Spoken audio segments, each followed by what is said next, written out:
ನಮಸ್ತೆ ಸ್ನೇಹಿತರೆ, ನಾನು ನಿಮ್ಮ ವಿಜಯ್ ನಾಗ್. ವರ್ಲ್ಡ್ ಅರೌಂಡರ್ಸ್ ಚಾನಲ್ಗೆ ನಿಮಗೆಲ್ಲ ಸ್ವಾಗತ. ನಾವಿಂದು ಜರ್ಮನಿ ಮತ್ತು ಸ್ವಿಟ್ಜರ್ಲೆಂಡ್ ಸಂಜಾತ ಪ್ರಖ್ಯಾತ ಕಾದಂಬರಿಕಾರ, ಕವಿ ಹಾಗೂ ಚಿತ್ರಕಾರನಾದ ಹರ್ಮನ್ ಹೆಸ್ ಅವರ ಪ್ರಖ್ಯಾತ ಕಾದಂಬರಿಯಾದ ಸಿದ್ಧಾರ್ಥ ಪರಿಚಯ ಮಾಡಿಕೊಳ್ಳೋಣ. ಕಥೆಯ ಪ್ರಮುಖ ಪಾತ್ರವಾದ ಸಿದ್ಧಾರ್ಥ ಓರ್ವ ಬುದ್ಧಿವಂತ, ಜ್ಞಾನಿ ಹಾಗೂ ಸುಂದರ ಯುವಕನಾಗಿದ್ದ. ತಂದೆ ತಾಯಿಯೊಡನೆ ವಾಸವಿದ್ದ ಸಿದ್ಧಾರ್ಥನ ಗೆಳೆಯ ಗೋವಿಂದ. ಆ ಇಬ್ಬರು ಸ್ನೇಹಿತರು ಒಟ್ಟಿಗೆ ಆಟ ಆಡ್ತಾ ಇದ್ದರು, ಜೊತೆಯಲ್ಲಿಯೇ ಯಾವಾಗಲೂ ಇರ್ತಾ ಇದ್ದರು.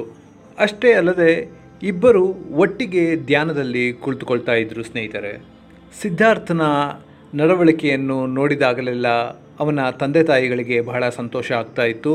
ಮುಂದೊಂದು ದಿನ ಅವನು ಪ್ರಖ್ಯಾತ ವ್ಯಕ್ತಿಯಾಗುತ್ತಾನೆ ಎಂದು ಆಶಾಭಾವನೆ ಇಟ್ಟುಕೊಂಡಿದ್ದರು.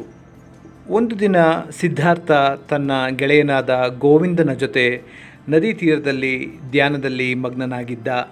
ಎಷ್ಟೋ ಸಮಯ ಧ್ಯಾನದಲ್ಲಿ ಕುಳಿತಾದ ನಂತರ ಎಚ್ಚರವಾದಾಗ ಸಿದ್ಧಾರ್ಥನಿಗೆ ತನ್ನ ಧ್ಯಾನದಲ್ಲಿ ಇನ್ನೂ ಏನೋ ಕೊರತೆ ಇದೆ ಎಂದೆನಿಸಿತು.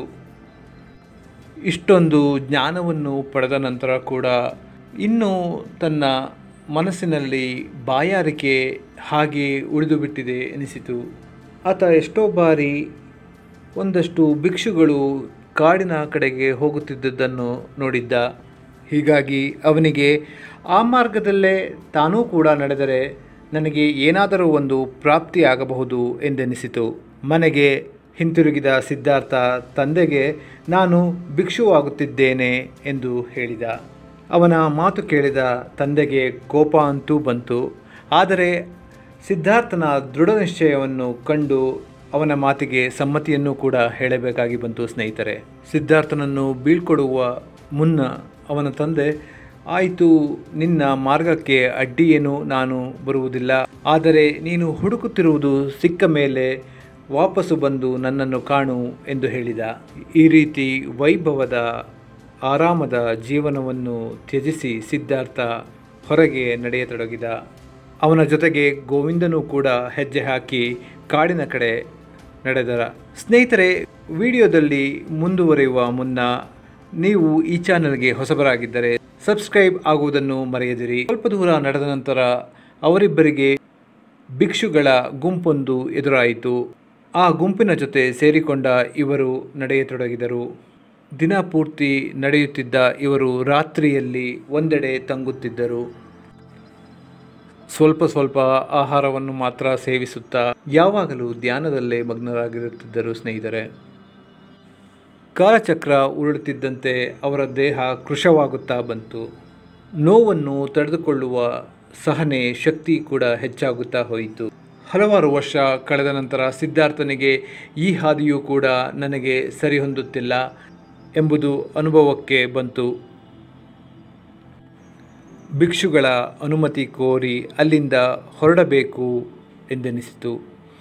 ಇದೆಲ್ಲದರ ನಡುವೆ ಗೌತಮ ಬುದ್ಧ ತಾನಿರುವ ಜಾಗದ ಹತ್ತಿರವಿದ್ದ ಒಂದು ಹಳ್ಳಿಗೆ ಬರುತ್ತಿರುವ ಮಾಹಿತಿಯೂ ಕೂಡ ಸಿದ್ಧಾರ್ಥನಿಗೆ ಸಿಕ್ಕಿತು. ಸಿದ್ಧಾರ್ಥ ಮತ್ತು ಗೋವಿಂದ ಇಬ್ಬರು ಗೌತಮ ಬುದ್ಧರ ದರ್ಶನಕ್ಕಾಗಿ ಹೊರಟರು. ಗೌತಮ ಬುದ್ಧರು ಇದ್ದ ಜಾಗಕ್ಕೆ ಬಂದ ಇವರಿಬ್ಬರು ಬಂದ ನಂತರ ಅವರ ದರ್ಶನ ಮಾಡಿ ಅವರ ಪ್ರವಚನವನ್ನು ಸಹ ಕೇಳುತ್ತಾರೆ. ಬುದ್ಧರ ಮಾತುಗಳನ್ನು ಕೇಳಿದ ಗೋವಿಂದ ತಾನು ಬೌದ್ಧ ಭಿಕ್ಷು ಆಗುತ್ತೇನೆಂದು ನಿರ್ಧರಿಸಿಬಿಟ್ಟ. ಆದರೆ ಸಿದ್ಧಾರ್ಥನಿಗೆ ಮಾತ್ರ ಇದೆಲ್ಲವೂ ವ್ಯರ್ಥ ಎಂದೆನಿಸುತ್ತಿತ್ತು. ಬುದ್ಧರೊಡನೆ ಮಾತನಾಡುತ್ತಿರುವಾಗ ಸಿದ್ಧಾರ್ಥ, ನಿಮ್ಮಂತಹ ವ್ಯಕ್ತಿತ್ವ ಇರುವ ವ್ಯಕ್ತಿಯನ್ನು ನನ್ನ ಬದುಕಿನಲ್ಲಿ ಈ ಹಿಂದೆ ಕಂಡಿರಲಿಲ್ಲ ಎನ್ನುತ್ತಾನೆ. ನಿಮ್ಮ ಮಾತುಗಳೆಲ್ಲ ಬಹಳ ಆಕರ್ಷಣೀಯವಾಗಿದೆ, ಆದರೆ ನನಗೇಕೋ ಮನಸ್ಸು ತುಂಬುತ್ತಿಲ್ಲ. ಹೀಗಾಗಿ ನೀವು ಅನುಮತಿ ಕೊಟ್ಟರೆ ನಾನು ಇಲ್ಲಿಂದ ಹೊರಡುವೆ ಎನ್ನುತ್ತಾನೆ. ಸಿದ್ಧಾರ್ಥನಿಗೆ ಈಗ ಕೇವಲ ಪ್ರವಚನವನ್ನು ಕೇಳಿಸಿಕೊಂಡರೆ ಜ್ಞಾನಪ್ರಾಪ್ತಿ ಆಗುವುದಿಲ್ಲ ಎಂದೆನಿಸತೊಡಗಿತ್ತು. ನನ್ನನ್ನು ನಾನು ಅರಿತುಕೊಂಡಾಗ ಮಾತ್ರ ನನಗೆ ಜ್ಞಾನೋದಯ ಆಗುತ್ತದೆ, ನಿರ್ವಾಣ ಪ್ರಾಪ್ತಿಯಾಗುತ್ತದೆ ಎಂದುಕೊಂಡ. ಗೌತಮ ಬುದ್ಧ ಕೂಡ ಇದೇ ರೀತಿ ತನ್ನನ್ನು ತಾನು ಅರಿತುಕೊಂಡಾಗ ಮಾತ್ರ ಅವರಿಗೆ ಜ್ಞಾನೋದಯ ಪ್ರಾಪ್ತಿಯಾಗಿದೆ. ಹಾಗಾಗಿ ನಾನೂ ಕೂಡ ಅದೇ ರೀತಿ ಮಾಡಬೇಕು ಎಂದುಕೊಂಡ. ಗೌತಮ ಬುದ್ಧರನ್ನು ಭೇಟಿ ಮಾಡಿ ಹೊರಗೆ ಬರುವಾಗ ಸಿದ್ಧಾರ್ಥನ ಮನಸ್ಸಿನಲ್ಲಿ ನಾನೀಗ ಹಗುರವಾಗಿದ್ದೇನೆ, ಹೆಗಲ ಮೇಲಿನ ಭಾರ ಇಳಿಯಿತು ಎಂಬ ಭಾವನೆ ಇತ್ತು. ಹಾವೊಂದು ತನ್ನ ಪೊರೆಯನ್ನು ಕಳಚುತ್ತಿರುವ ಹಾಗೆ ಹೊಸ ಅನುಭವ ಆಗುತ್ತಿತ್ತು. ಅಲ್ಲಿಂದ ಹೊರಟ ಸಿದ್ಧಾರ್ಥನಿಗೆ ಮುಂದಿನ ಊರಿನಲ್ಲಿ ಕಮಲಾ ಎಂಬ ಹೆಂಗಸಿನ ಪರಿಚಯವಾಯಿತು. ಅವಳನ್ನು ಕಂಡಾಗಲೇ ಆಕರ್ಷಿತನಾದ ಸಿದ್ಧಾರ್ಥ ಅವಳನ್ನು ಮಾತನಾಡಿಸಿ ನನಗೆ ಪ್ರೇಮದ ಕಲೆಯನ್ನು ಹೇಳಿಕೊಡಬೇಕೆಂದು ದುಂಬಾಲು ಬಿದ್ದ. ದಿನಗಳು ಉರುಳಿದಂತೆ ಸಿದ್ಧಾರ್ಥ ಸಾಮಾನ್ಯ ವ್ಯಕ್ತಿಯಂತೆ ಮೋಹಜಾಲದಲ್ಲಿ ಬೀಳುತ್ತಾ ಹೋದ. ಹಣ ಸಂಪಾದಿಸುವ ಆಸೆ ಹೆಚ್ಚುತ್ತಾ ಹೋಯಿತು. ಅದೇ ರೀತಿ ಹಣವನ್ನು ಸಹ ಖರ್ಚು ಮಾಡುವ ಆಸೆ ಕೂಡ ದ್ವಿಗುಣವಾಯಿತು. ಕೊನೆಗೊಮ್ಮೆ ಇದೆಲ್ಲವೂ ಮಾಯೆ, ಎಲ್ಲವೂ ವ್ಯರ್ಥ ಎಂದೆನಿಸಿತು ಸ್ನೇಹಿತರೆ. ತಾನು ನಡೆಸುತ್ತಿದ್ದ ಬದುಕಿನ ಮೇಲೆ ಆಸೆಯನ್ನು ಕಳೆದುಕೊಂಡ ಸಿದ್ಧಾರ್ಥ ನದಿಗೆ ಬಿದ್ದು ಆತ್ಮಹತ್ಯೆ ಮಾಡಿಕೊಳ್ಳಬೇಕೆಂದು ತೀರ್ಮಾನಿಸಿಬಿಟ್ಟ. ಅದೇ ರೀತಿ ನದಿಯ ಬಳಿಗೆ ಬಂದಾಗ ಆ ನದಿಯ ನೀರಿನಲ್ಲಿ ತನ್ನದೇ ಪ್ರತಿಬಿಂಬವನ್ನು ನದಿಯಲ್ಲಿ ನೋಡುತ್ತಿದ್ದ ಸಿದ್ಧಾರ್ಥನಿಗೆ ಬೇರೆ ಏನೋ ಅನುಭವ ಆಯಿತು. ಅಲ್ಲಿಯೇ ವಾಸುದೇವ ಎಂಬ ವ್ಯಕ್ತಿಯ ಪರಿಚಯವೂ ಆಯಿತು. ವಾಸುದೇವ ಸಿದ್ಧಾರ್ಥನಿಗೆ ನಾನು ನದಿಯೊಂದಿಗೆ ಅವಿನಾಭಾವವನ್ನು ಹೊಂದಿದ್ದೇನೆ, ನದಿ ನನ್ನೊಡನೆ ಮಾತನಾಡುತ್ತದೆ ಎಂದು ಹೇಳುತ್ತಾನೆ. ಸಿದ್ಧಾರ್ಥ ಕೂಡ ಅವನ ಜೊತೆಯೇ ನದಿಯ ತೀರದಲ್ಲೇ ಉಳಿದು ಬಿಟ್ಟ. ಅವರಿಬ್ಬರೂ ಸೇರಿ ಜನರನ್ನು ಈ ದಡದಿಂದ ಆ ದಡಕ್ಕೆ ದೋಣಿಯ ಮೂಲಕ ಸೇರಿಸುವ ಕೆಲಸ ಮಾಡುತ್ತಿದ್ದರು. ಎಷ್ಟೋ ದಿನಗಳ ನಂತರ ಸಿದ್ಧಾರ್ಥನಿಗೆ ಗೋವಿಂದನು ಕೂಡ ಎದುರಾಗುತ್ತಾನೆ. ಅದೇ ರೀತಿ ಕಮಲಾಳು ಕೂಡ ಸಿಗುತ್ತಾಳೆ. ಅವಳು ತನ್ನೊಡನೆ ಅವರಿಬ್ಬರ ಮಗನನ್ನು ಸಹ ಕರೆದುಕೊಂಡು ಬಂದಿರುತ್ತಾಳೆ. ಮಗನನ್ನು ಸಿದ್ಧಾರ್ಥನ ಕೈಯಲ್ಲಿ ಇಟ್ಟ ಕಮಲಾಳನ್ನು ಹಾವೊಂದು ಕೊಚ್ಚಿ ಸಾಯಿಸುತ್ತದೆ. ಹಠಮಾರಿಯಾಗಿದ್ದ ಆ ಹುಡುಗನ ಲಾಲನೆ ಪಾಲನೆಯಲ್ಲಿ ಸಿದ್ಧಾರ್ಥ ಸಮಯ ಕಳೆಯುತ್ತಿದ್ದ. ಒಮ್ಮೆ ಜಗಳವಾಡಿಕೊಂಡು ಆ ಹುಡುಗ ಕೂಡ ಬೇರೆ ಊರಿಗೆ ಹೊರಟು ಹೋಗುತ್ತಾನೆ. ಪುತ್ರ ವ್ಯಾಮೋಹದಲ್ಲಿ ಮುಳುಗಿ ಹೋಗಿದ್ದ ಸಿದ್ಧಾರ್ಥ ಅವನನ್ನು ಹುಡುಕಿಕೊಂಡು ಊರಿಂದ ಊರಿಗೆ ಅಲೆಯತೊಡಗಿದ.